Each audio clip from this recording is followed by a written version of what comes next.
يا رسول الله وعلى آلك وأصحابك يا حبيب الله الصلاة والسلام عليك يا رحمة للعالمين.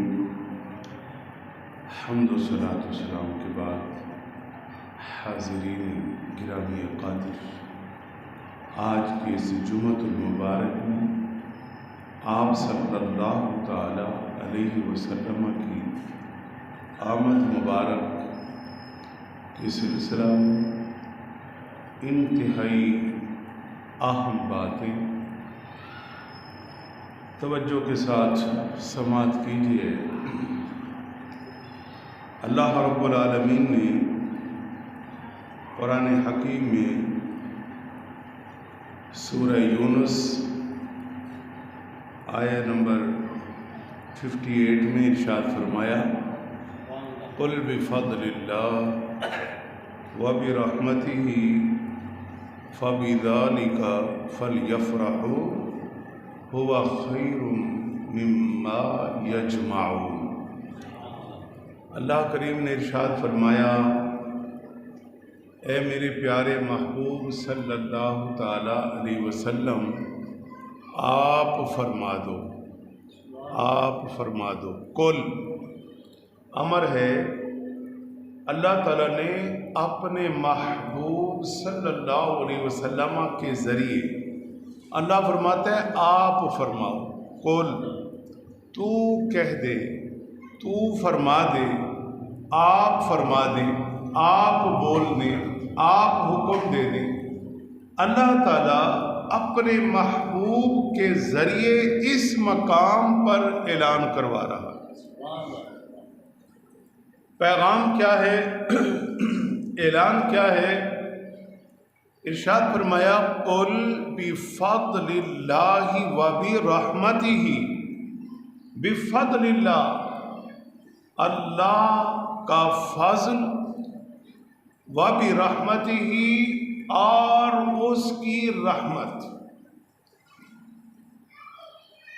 بفضل اللہ وبرحمتہ، اللہ کا فضل اور اس کی رحمت کے عطا ہونے پر فَلْيَفْرَحُوا، پس چاہیے کہ لوگ خوشیاں منائیں۔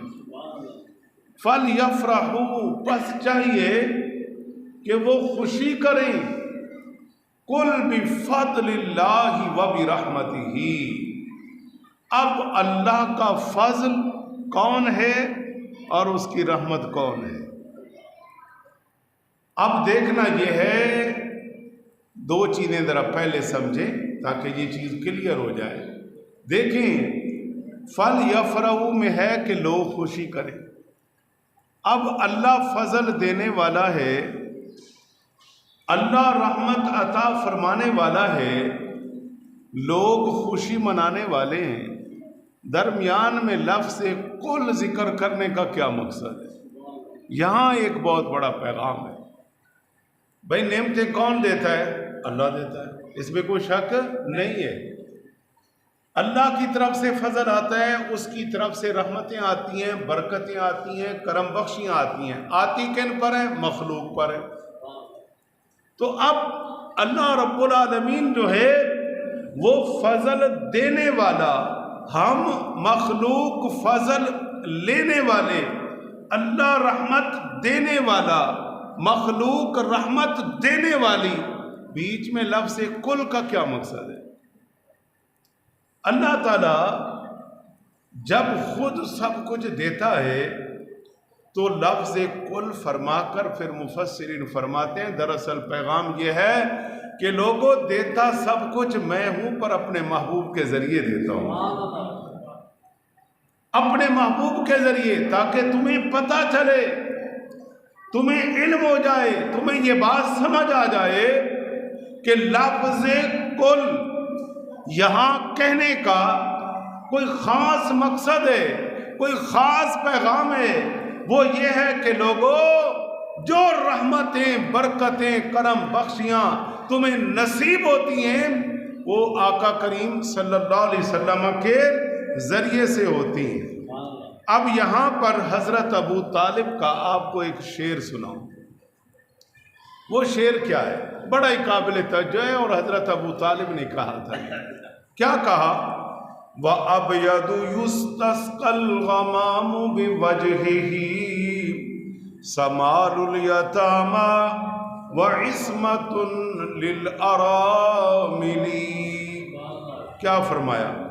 حضرت ابو طالب کہتے ہیں کہ آپ صلی اللہ علیہ وسلم جو ہے نا، وَأَبْيَضُ يُسْتَسْقَى الْغَمَامُ، یہ نورانی چہرے والے، وَالضُّحَىٰ چہرے والے، یہ جو نورانی مکھڑا ہے نا، بے وجہ ہی، اس نورانی سفید، ابیض مانا بہت زیادہ چمکنے والا نورانی چہرہ، اس سفید چہرے کے ذریعے بارشیں طلب کی جاتی ہیں. ہاں جی، اس وقت حضرت ابو طالب کہہ رہے ہیں کہ آپ صلی اللہ علیہ وسلم کے ذریعے سے اللہ کی بارگاہ میں آپ علیہ السلام کا مکھڑا ظاہر کر کے اللہ سے بارشیں مانگی جاتی ہیں کہ یا اللہ تو بے نیاز ہے، کافی عرصہ ہو گیا، خشک سالی آ گئی، قحط سالی آ گئی. آپ علیہ السلام کے اس نورانی چہرے کے واسطے، جب آپ علیہ السلام کے ابھی بچپن کے مراحل طے ہو رہے تھے، اس وقت لوگ کیا کرتے تھے کہ آپ علیہ السلام کو اٹھا کر آپ کا نورانی چہرہ آسمانوں میں ظاہر کر دیتے تھے اور دعا کرتے تھے کہ اللہ اس نورانی چہرے کے ذریعے بارشیں عطا فرما دے. تو یہ وہ لفظ ہے وَأَبْيَضُ يُسْتَسْقَى الْغَمَامُ بِوَجْهِهِ. اس وقت بھی لوگوں کا یہ نظریہ، یہ عقیدہ تھا کہ آپ صلی اللہ علیہ وسلم کے نورانی چہرے کے ذریعے اللہ سے بارشیں مانگتے تھے، اللہ سے فضل اور اس کی رحمتیں مانگتے تھے. اور پھر دوسرے حصے میں فرمایا سمال الیتامى وعصمۃ للارامل، کہ آپ جو ہے نا، جس کو کوئی پوچھنے والا نہیں ہے، یتیم مساکین، جن کا کوئی پرسان حال نہیں ہے، آپ علیہ الصلوۃ والسلام ان کو سینے سے لگانے والے ہیں.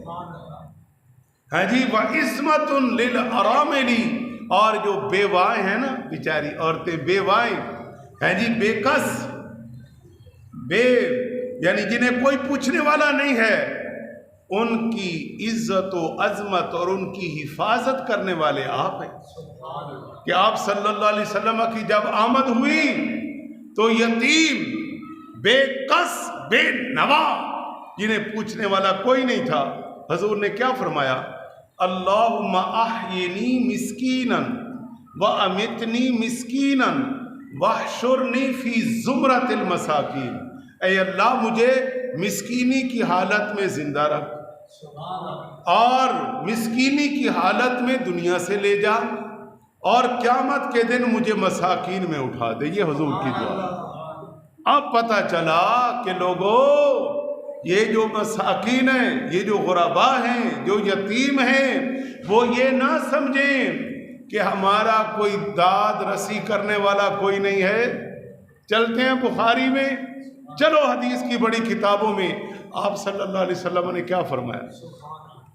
فرماتے ہیں جب محشر کا دن ہوگا نا، تو جب ظاہر حدیث بڑی طویل ہے، میں تھوڑا حصہ لے کر آگے چلتا ہوں. آپ علیہ السلام نے فرمایا الا وانا حبیب اللہ ولا فخر. یہ حدیث کا آخری حصہ میں نے لیا، یہ بخاری شریف میں پوری موجود ہے.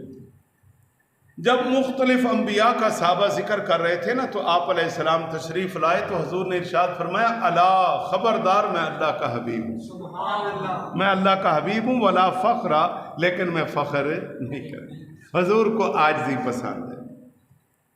حضور کو کیا پسند ہے؟ بولو. عاجزی پسند ہے.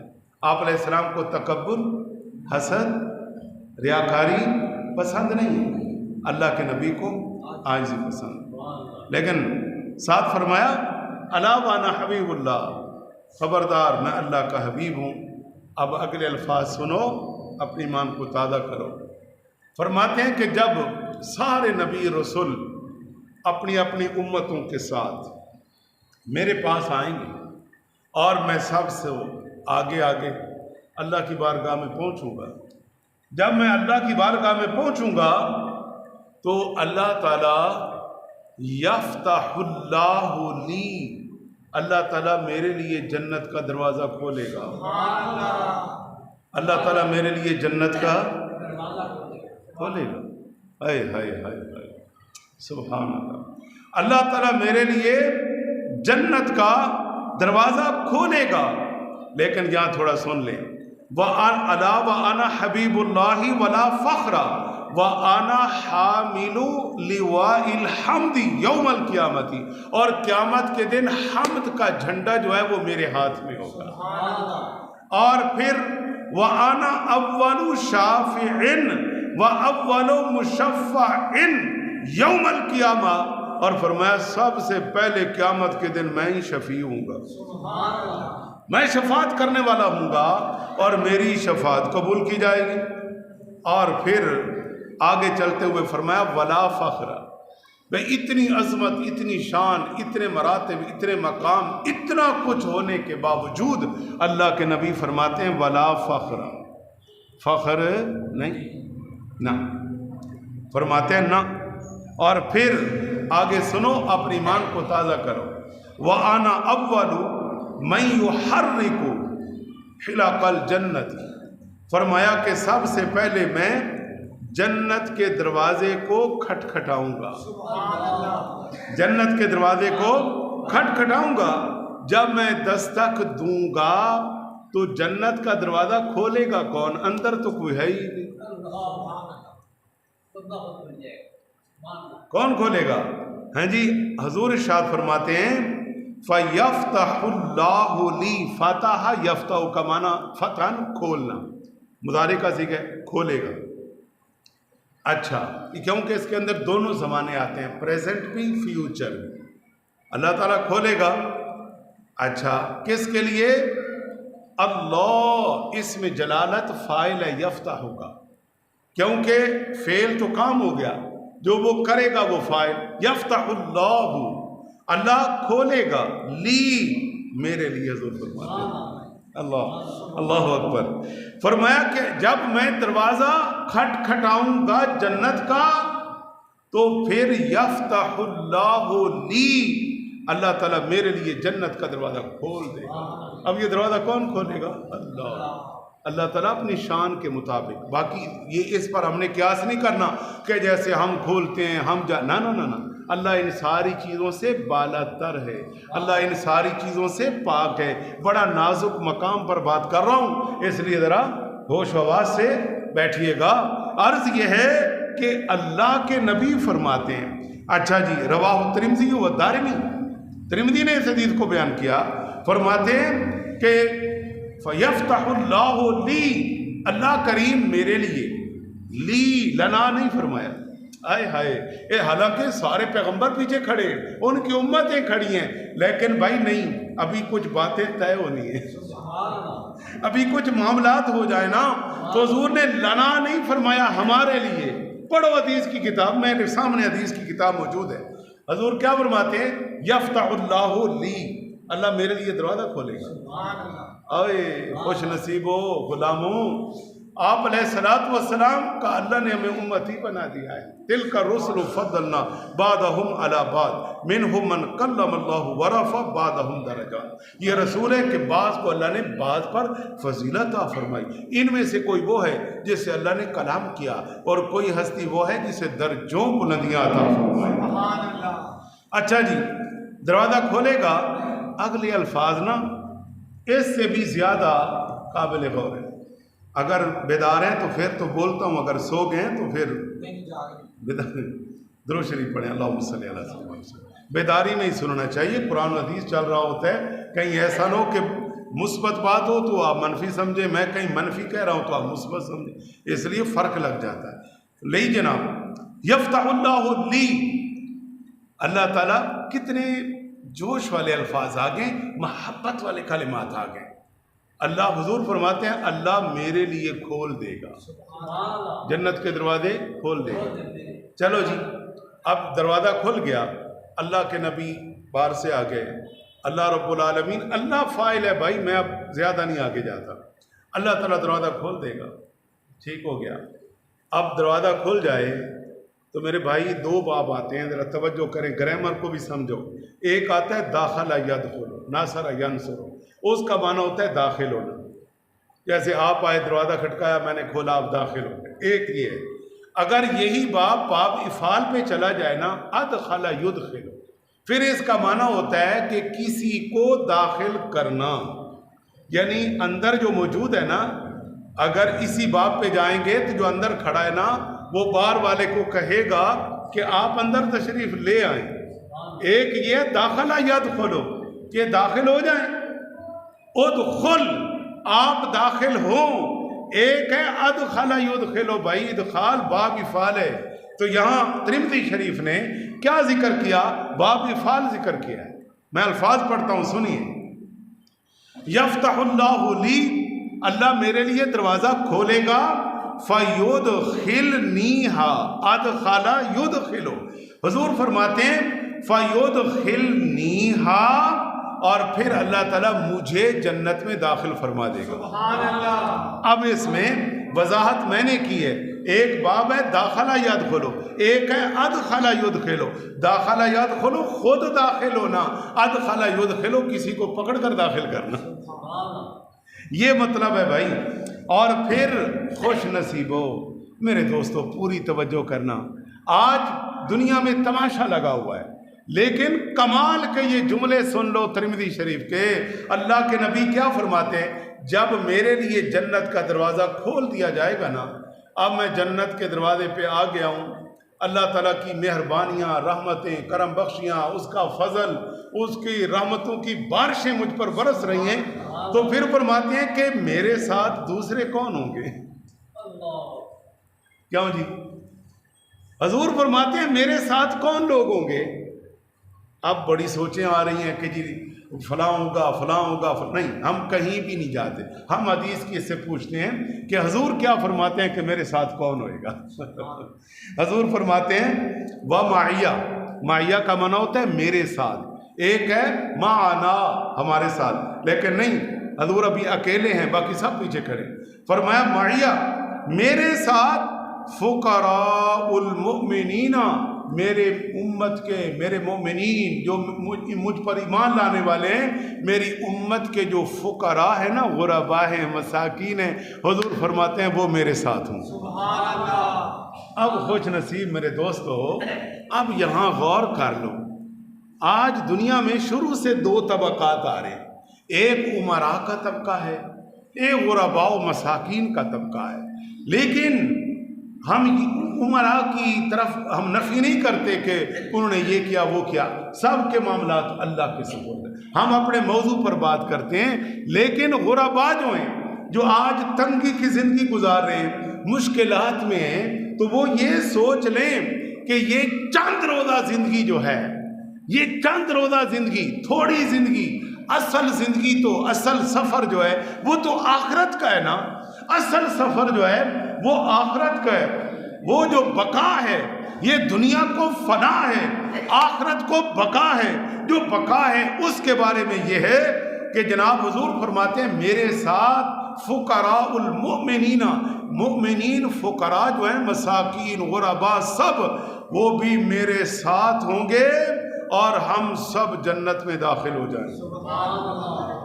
اب اس سے اندازہ کر لیں کہ آپ علیہ السلام کی آمد اور آپ کی رحمت سے فقراء کو، غرباء کو فائدہ ہوا ہے کہ نہیں ہوا؟ تو میرے دوستو یہی الفاظ قرآن پاک میں اللہ نے کیا فرمائے؟ اللہ کا فضل اور اس کی رحمت کے ملنے پر کیا ہونا چاہیے؟ فَلْيَفْرَحُوا، خوشی کرنی چاہیے۔ اچھا اب آپ کہیں گے جناب فضل تو ہر چیز میں فضل ہے، اس میں کوئی شک نہیں، کھانا پینا ہمارے وجود میں بے شمار یہ اللہ کی نعمتیں ہیں، اس کا فضل ہے، کھانے پینے طرح طرح، جب ہمیں بارش کی ضرورت ہوتی ہے وہ بارش عطا فرماتا ہے، کوئی تکلیف ہوتی ہے صحت عطا فرماتا ہے، یہ سب کچھ اسی کی طرف سے ہے۔ لیکن بھائی قرآن میں اللہ نے فرمایا وَإِن تَعُدُّوا نِعْمَةَ اللَّهِ لَا تُحْصُوهَا، اگر تم اللہ کی نعمتوں کو شمار کرنا چاہو تو نہیں کر سکتے، اتنی نعمتیں ہیں کہ ہم شمار بھی، بولو، ہم شمار بھی نہیں کر سکتے، اس قدر اللہ کی ہم پر نعمتیں ہیں۔ لیکن بھائی اب آپ چلیں، جمی مفسرین نے اس مقام پر جو کہا ہے وہ کیا ہے؟ فرماتے ہیں وہ یہ ہے کہ جتنے فضل ہیں جامع الفضل وہ حضور کی ذات ہے، جامع النعمت تمام نعمتوں کی جامع ذات، جس طرح کہ حضرت ابو طالب ابھی فرما چکے ہیں وَأَبْيَضُ يُسْتَسْقَى الْغَمَامُ بِوَجْهِهِ کہ اس نورانی مکھڑے کے ذریعے بارشیں طلب کی جاتی ہیں، کہ یعنی آپ علیہ السلام کا بھی بچپن کے جو مراحل تھے، حضرت ابو طالب کہتے ہیں ہم اس وقت آپ کا چہرہ اللہ کی بارگاہ میں آسمانوں میں ایسے کھول دیتے اور پھر آپ کے ذریعے سے بارشیں مانگتے تھے۔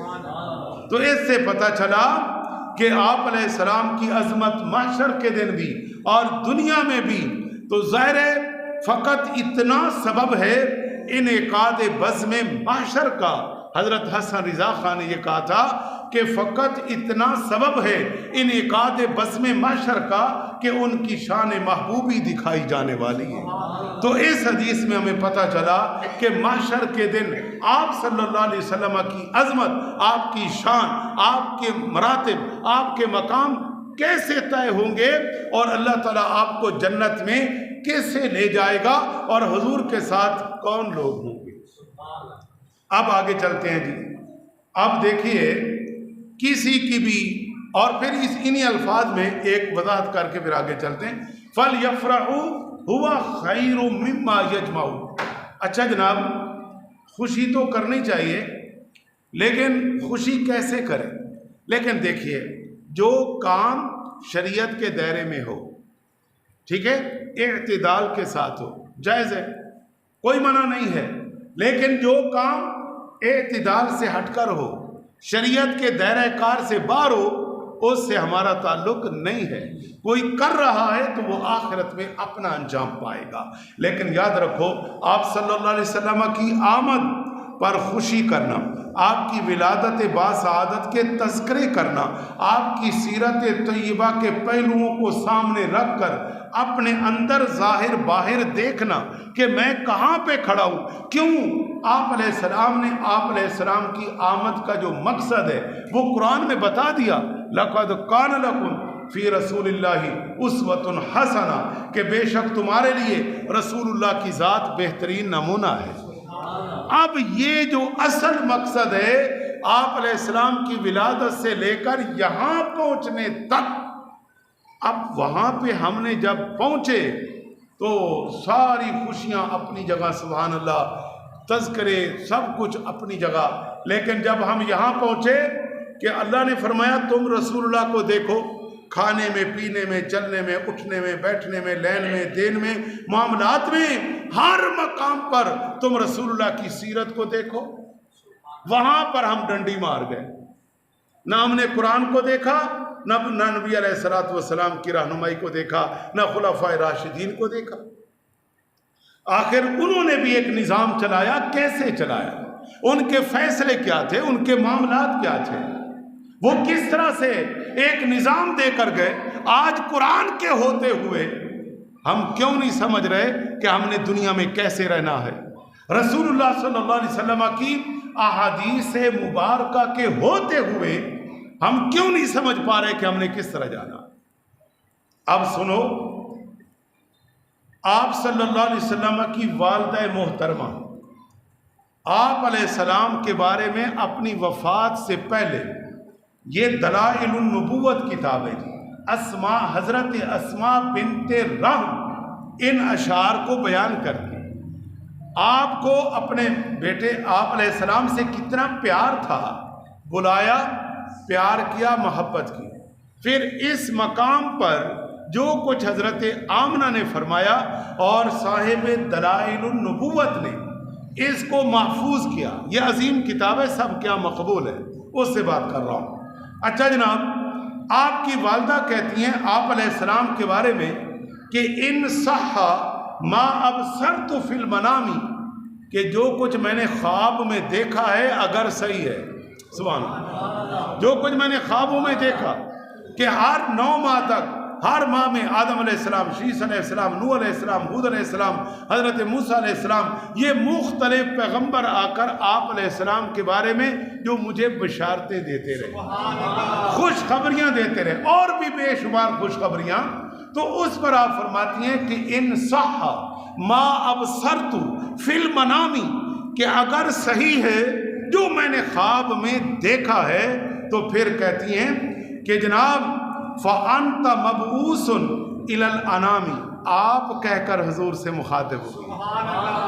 فَأَنْتَ، اس سے معلوم ہوا کہ والدہ ہے، لیکن آپ علیہ السلام کے لیے لفظ انت بولا ہے کہ آپ.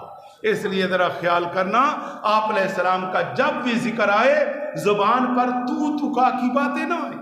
کئی دوست بعض دفعہ جذبات میں نا ایسے لفظ بولتے ہیں، حقیقت ہے بڑی تکلیف ہوتی ہے، یہ بڑا نازک مقام ہے. ہم نے کلمہ پڑھ رکھا ہے آپ علیہ السلام کا، ذرا خیال کرنا، ٹھیک ہے؟ ہم نے کلمہ پڑھ رکھا ہے، اس لیے ادب سے بات کرنی ہے.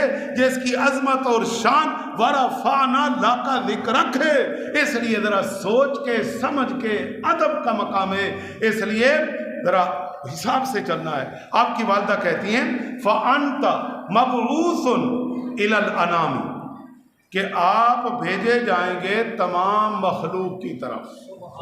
بھائی آپ علیہ السلام ابھی 6-7 برس کی عمر کو پہنچے، والدہ کا تو انتقال ہو رہا ہے، آپ علیہ السلام کی ابھی عمر یہ ہے. تو اس وقت والدہ کو علم تھا کہ آپ علیہ السلام کا مقام کیا ہے. یہ بات یہاں سمجھ آئی کہ آپ صلی اللہ علیہ وسلم جب حضرت آمنہ طیبہ طاہرہ عابدہ زاہدہ کے شکم اطہر میں تھے، جو کمالات، جو فضائل، جو اللہ کی طرف سے انعامات کی بارش آپ صلی اللہ علیہ وسلم کے ذریعے سے حضرت آمنہ پر ہو رہی تھی، حضرت آمنہ سمجھ چکی تھی کہ جو میرے شکم اطہر میں ہے اس کا مقام اور اس کا مرتبہ کیا ہے، اس کا مرتبہ اور اس کا مقام کیا ہے وہ سمجھ چکی تھی. اس لیے آپ نے کہا فَأَنْتَ مَبْعُوثٌ إِلَى الْأَنَامِ. اب قرآن میں اللہ نے کیا فرمایا؟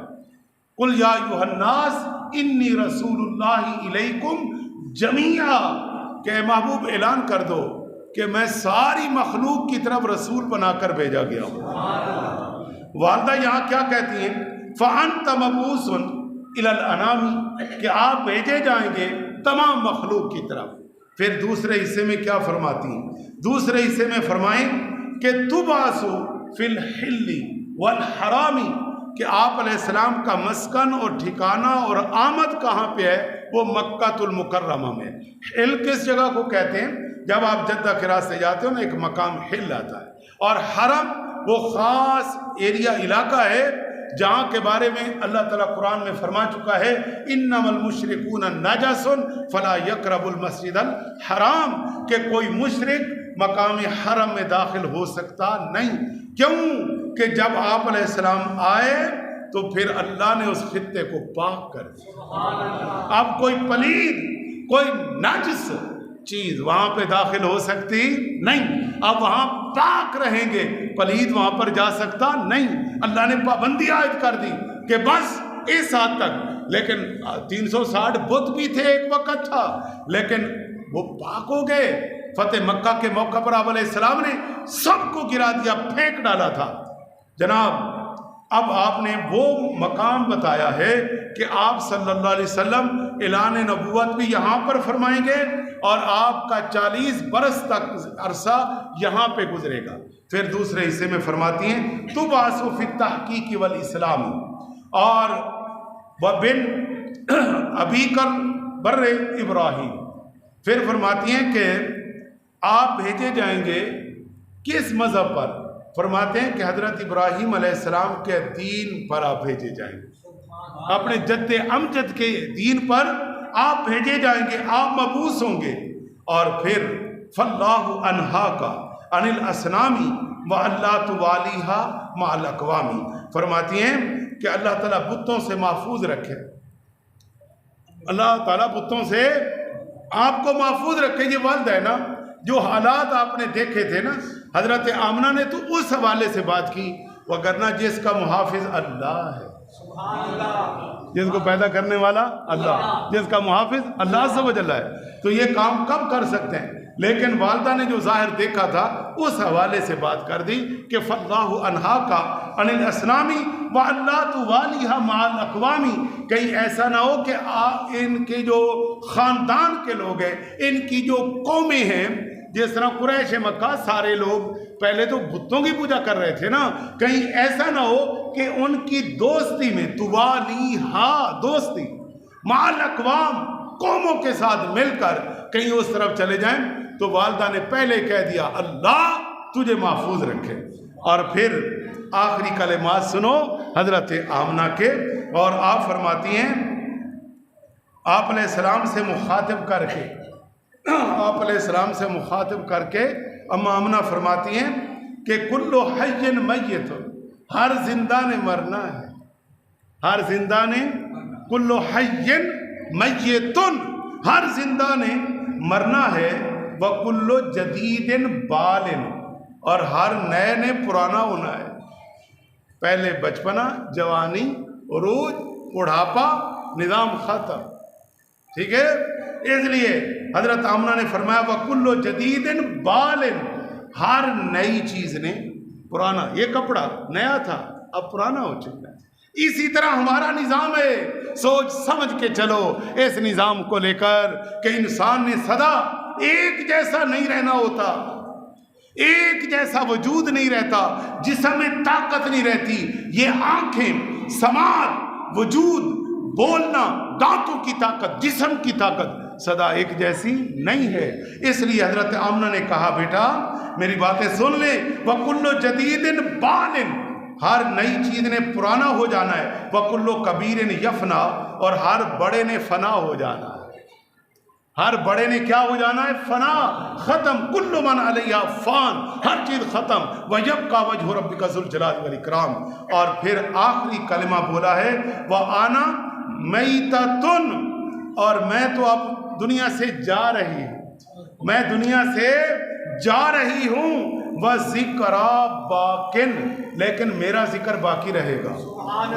اور سب کہہ دو اس بار، حضور علیہ السلام کی والدہ کہتی ہیں وَذِكْرَى بَاقٍ، میرا ذکر باقی رہے گا۔ بھئی کیوں باقی رہے گا؟ کیوں باقی رہے گا؟ جب تک دنیا میں آپ صلی اللہ علیہ وسلم کا ذکر ہوتا رہے گا، آپ علیہ السلام کے والدین کا بھی ذکر، وَذِكْرَى بَاقٍ، وَذِكْرَى بَاقٍ، وَذِكْرَى بَاقٍ، فرماتی ہیں میرا ذکر باقی رہے گا۔ کیوں؟ ابھی بات مکمل نہیں ہے، اس جملے میں مکمل ہو رہی ہے، وَلَدْتُ طُهْرًا، کیونکہ میں نے پاک کو جنم دیا ہے، میں نے پاک ہستی کو جنم دیا ہے، تو جو ہستی پاک ہے جب اس پاک کا ذکر چلتا رہے گا تو پھر میرا ذکر بھی